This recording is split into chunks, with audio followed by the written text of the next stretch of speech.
अरे जातिवाद की छाती पर मनुस्मृति पढ़ाना नहीं चलेगा, नहीं चलेगा, नहीं चलेगा, अरे मनुस्मृति पढ़ाना नहीं चलेगा, नहीं चलेगा, नहीं चलेगा, अरे लॉ ऑफ एक्ट में नहीं चलेगा, नहीं चलेगा, नहीं चलेगा। DUVC जवाब दो, जवाब दो, जवाब दो, अरे मनुस्मृति क्यों पढ़ा रहे हो, जवाब दो, जवाब दो, जवाब दो। अरे DUVC जवाब।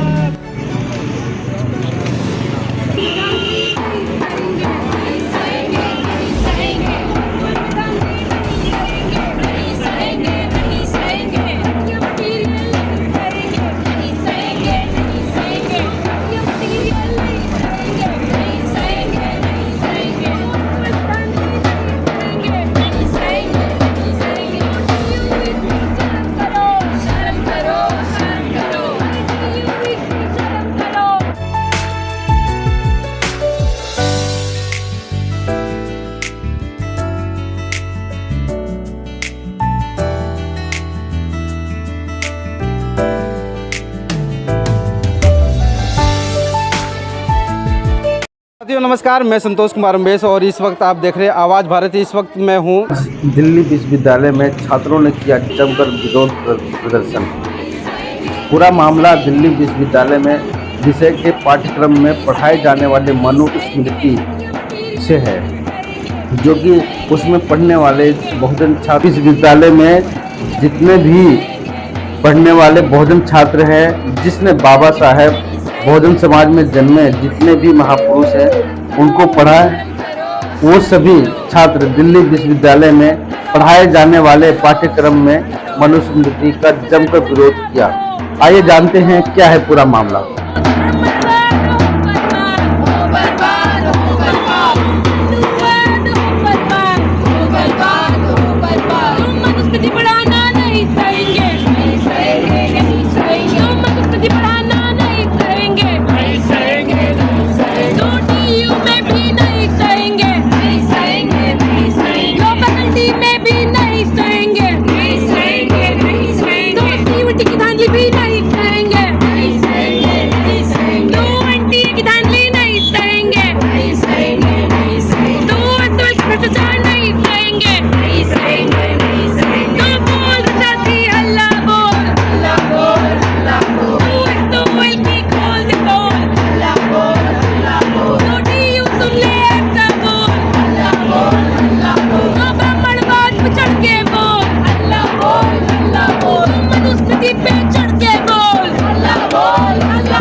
इस वक्त हम दिल्ली में हैं और ये DU है, दिल्ली विश्वविद्यालय है, और गेट के बाहर जो है आप देख सकते हैं छात्रों का प्रदर्शन है।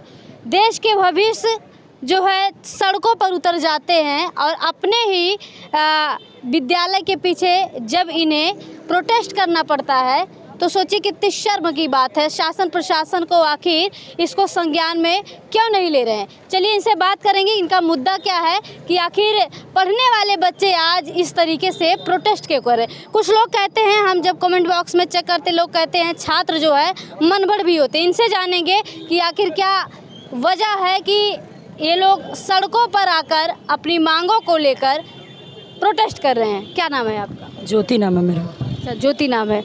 कौन से क्लास में? मैंने अभी एमएड किया है, अपना मास्टर ऑफ एजुकेशन। नेट का पेपर दिया था NTA के तहत। अच्छा, यहीं से दिया है? हाँ जी। अच्छा, क्या मुद्दा है आप लोगों का? आपके इस पे लिखा है बैनर पे, चरमराती शिक्षा व्यवस्था का देखो नज़ारा, एक तरफ मनुस्मृति का हवाला, दूसरी ओर CUET का गड़बड़ झाला। क्या है ये मनुस्मृति को आप इसमें क्यों ला रहे हैं? देखिए, मनुस्मृति अभी दिल्ली विश्वविद्यालय के लॉ फैकल्टी में पढ़ाने जाने के लिए चर्चा में आई है। अच्छा, मनुस्मृति पढ़ाया जाएगा ऐसा कहा? हाँ जी, तो वो छात्रों के आंदोलन और छात्रों के विरोध से ही उसको वापस ले जाने की बात हो रही है। लेकिन ये जो हम 2024 में देख रहे हैं कि मनुस्मृति को क्यों लाया जा रहा है, इसके विरोध के लिए हम लोग यहाँ पे छात्र इकट्ठा हुए हैं। और दूसरी बात जो CUET की बात है, CUET के अंदर UG हो या PG हो, उसमें बहुत तरीके के घोटाले हुए हैं। NTA के तहत जो हुआ है, नेशनल टेस्टिंग एजेंसी, जो कि नेशनल ठग एजेंसी है, उसने काफ़ी छात्रों को, मतलब लाखों बच्चों जो हैं उनके भविष्य का 7 दिन के अंदर खिलवाड़ किया है। वो CUET के माध्यम से जो हम एंट्रेंस दे करके BA में MA में दाखिल होते हैं, उसमें आंसर की में बहुत तरीके का घोटाला हुआ है। NTA को बर्खास्तगी के लिए हम लोग लगातार क्रांतिकारी युवा संगठन, चाहे दिल्ली विश्वविद्यालय हो, चाहे जंतर मंतर हो, चाहे शिक्षा मंत्रालय का दफ्तर हो, चाहे घर हो, हम लगातार प्रदर्शन करते रहे हैं। और NTA जिस तरीके से 30 लाख 40 लाख रुपए लेके कोचिंग सेंटर्स के साथ मिल करके जो आंसर की उन्होंने कोचिंग सेंटर को दी है, और उसमें जो घोटाला निकल के आया है कि कम से कम नीट परीक्षा में और CUET परीक्षा में 33 लाख बच्चों का भविष्य खराब हुआ। दूसरा, यहाँ पे आज एक मीटिंग हो रही है दिल्ली विश्वविद्यालय में, जिसमें एसओएल का जो मुद्दा है, school of open learning, Delhi विश्वविद्यालय का ही ओपन लर्निंग स्टूडेंट कॉलेज है, जिसमें कि लाखों छात्र पढ़ते हैं, 5 लाख छात्रों की संख्या है। उन्होंने परीक्षा दी। अभी परीक्षा देने के बाद उनका अभी पता चल रहा है कि जो मटेरियल उनको बांटा गया था, जिस मटेरियल के पुख्ता नज़र रख के उन्होंने परीक्षा ली थी, वो मटेरियल में बहुत तरीके की गड़बड़ियाँ निकली है। ये 3-4 मुख्य मुद्दे हमारे यहाँ पे हैं। एसओएल में जिस तरीके से लगातार क्रांतिकारी युवा संगठन प्रदर्शन करता रहा है, मेमोरेंडम देता रहा है, DUVC को बार बार सूचना देता रहा है कि लाखों बच्चों का भविष्य यूं ही खराब हो जाता है। उसके पीछे कारण ये है कि ना तो पूरे संपूर्ण टीचर है पढ़ाने के लिए, पूरे टीचर अवेलेबल नहीं है, ना तो पूरी क्लासेस दी जाती है, ना तो उनको मटेरियल टाइम से दिया जाता है, और ना तो उनके पास पुस्तकालय है पढ़ने के लिए, लाइब्रेरी भी नहीं है। और दूसरी बात, उनके जो परीक्षा जल्दी में बिना सिलेबस पूरा कराए लिया जाता है, उनका सिलेबस पूरा नहीं होता है, छात्रों को पता नहीं होता है कि परीक्षा में लिखना क्या है। मतलब शिक्षा व्यवस्था एक तरीके से कहीं ना कहीं खराब हो गई है, चरमरा रही है, जिसकी वजह से आप लोगों को सड़कों पर उतरना पड़ रहा है। अच्छा, अभी इन्होंने जिक्र किया कि दीदी ये वाला आईडी निकाल दे, दूसरे चैनल पे भी लगेगी, एक बार काट दीजिए। अरे जातिवाद की छाती पर फूलेगा बेटा। मनुस्मृति पढ़ाना नहीं चलेगा, नहीं चलेगा, नहीं चलेगा, अरे मनुस्मृति पढ़ाना नहीं चलेगा, नहीं चलेगा, नहीं चलेगा, अरे लॉ फैक्ट में नहीं चलेगा, नहीं चलेगा, नहीं चलेगा। DUVC जवाब दो, जवाब दो, जवाब दो, अरे मनुस्मृति क्यों पढ़ा रहे हो, जवाब दो, जवाब दो, जवाब दो। अरे DUVC जवाब। आप इस वीडियो के बारे में अपनी राय अवश्य दें तथा वीडियो को लाइक, शेयर और कमेंट्स साथ चैनल को सब्सक्राइब करना न भूलें। धन्यवाद।